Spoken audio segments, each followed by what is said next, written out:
Anong mensahe ang kailangang marinig ng mga Sagittarius mula August 11 to 17, 2024? Pwedeng mangyayari na to, mangyayari pa lang. Kung hindi man para sa inyo itong magiging reading, baka para sa someone na malapit sa inyo o sa someone na kakilala nyo mismo. Baka may lumabas na gender mamaya, gawin nyo na lang energy. Tulad nito, itong sun, yung masculine, at ito yung moon, yung feminine. So, yung lalaki, yung sun, babae, yung moon. So, ganun. Kumbaga, gawin nyo lang energy.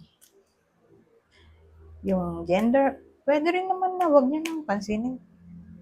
Yung gender, as long as tama naman yung reading sa sitwasyon nyo, wag nyo na lang pansinin.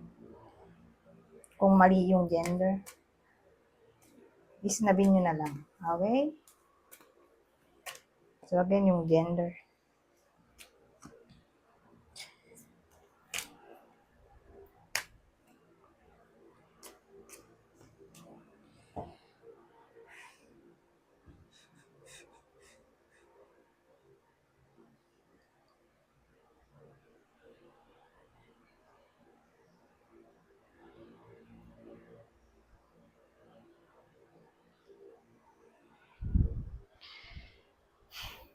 So, magsimula na tayo.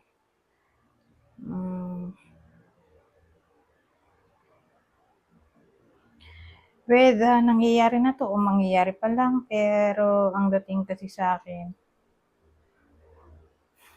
makaka-gain ng intuition yung iba sa inyo o red flag. Sa someone na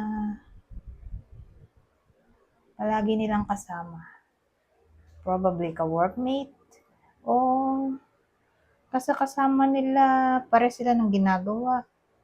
Parehas silang mahilig sa something, pare sila ng interest. Pero sabihin natin talent. Pare sila ng talent. Pero again, ang purpose kung bakit sila nagsama ay para kumita. So again, collaboration, di ba? Teamwork, ito, dito na papasok yun.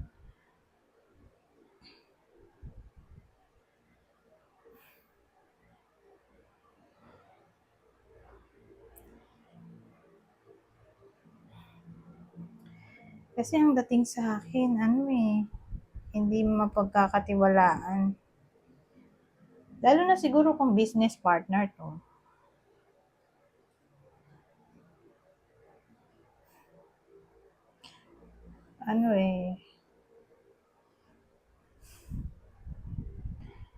Madi-disappoint yung iba sa inyo doon sa business partner o sa ka-workmate. Kasi sabihin natin in times of crisis, yung inaasahan nilang tao na tutulong sa kanila biglang naglaho o ayaw silang tulungan, ganyan O para bang yung taong to nandun lang sa buhay ng iba sa inyo. Kapag masaya o kapag may mapapala sila. Pero kung malungkot yung iba sa inyo o wala silang mapapala, wala rin sila. Hindi mo sila makikita o hindi mo sila maasahan. So, yun yung magiging na insight ng iba sa inyo. Through intuition na meron silang fake friend o fake na tao sa buhay nila na kailangan nilang layuan.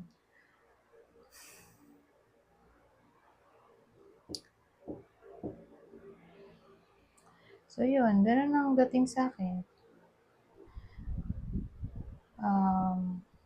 malalaman na ng iba sa inyo na pangit pala ang motibo ng someone na akala nila ay totoo sa kanila. So, sino kaya to? Para makilala nyo. Sagittarius. Hindi naman to karelasyon eh. Ano siya, ka-workmate o friend? Na para bang may business silang dalawa o pareho silang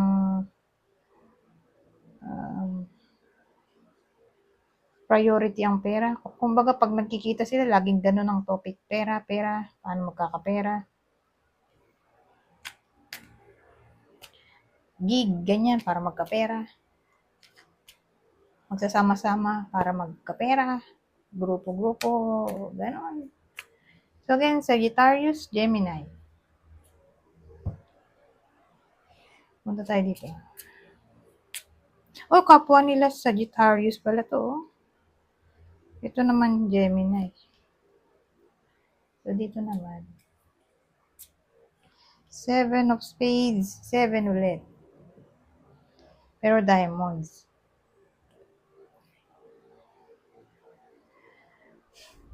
So ano to?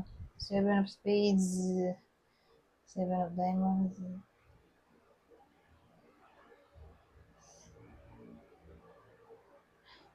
Mukhang maayos.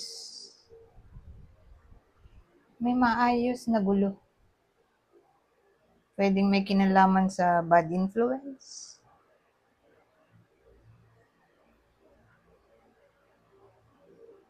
O sa trabaho mismo. So, pwedeng magkadikit to.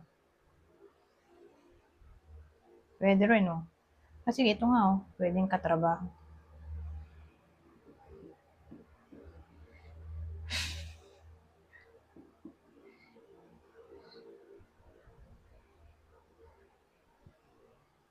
So, ganun eh. May maayos pang gulo. Okay? Kung katrabaho ang involved sa gulo, baka maayos pa. O, sabihin natin nangyayari na to. Na parang minalas yung iba sa inyo. Don't worry. Kasi mapapalitan yung disappointment nyo ng happiness. Kasi may good news na paparating. O baka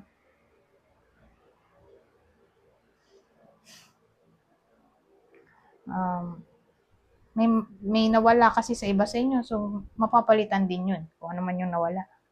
O mawawala. O baka makareceive ng gift yung iba sa inyo. O sabihin natin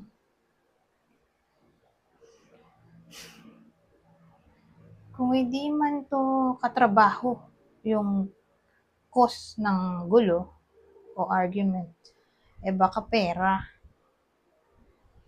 So kung ganun man, katrabaho, pera, yun ang problema, nag-away dahil doon. So again, mukhang may improvement, maayos pa siguro. Malaki ang chance na yun nga, maayos pa. So, dahil maayos pa, di magsasaya yung iba sa inyo. Kasi ganun may good news na paparating. Baka yun na yun. O baka yung good news ay makaka-receive ng gift o peace offering yung iba sa inyo. Pero kung pera ang involved dito, halimbawa, utang, mababayaran na yung utang. May magbabayad na ng utang. Basta yung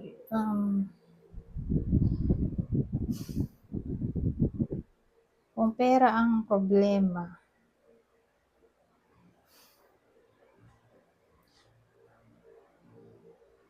may magbabayad na ng utang o magkakapera na. kaya mababayaran na ang utang sa ibang tao. Kasi pwedeng kayo yung may utang o ibang tao ang may magkakautang o may utang sa iba sa inyo.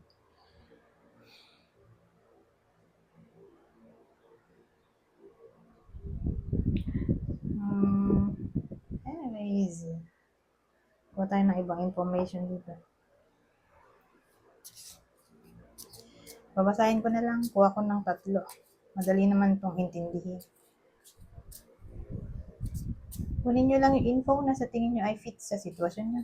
Dahil general reading ito. Pwede sa single, pwede rin sa in a relationship. So sabi dito, let yourself receive. Allow others to give you loving care. Receive without guilt or apologies.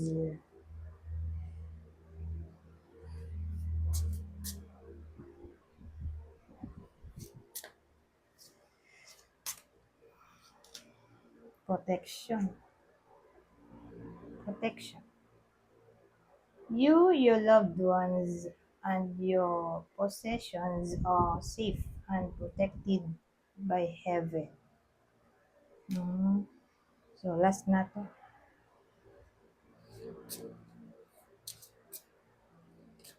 Rest. So, sabi, rest. You've been working hard. Take a nap and get some rest. Anyways, hanggang dito na lang. Goodbye. For now.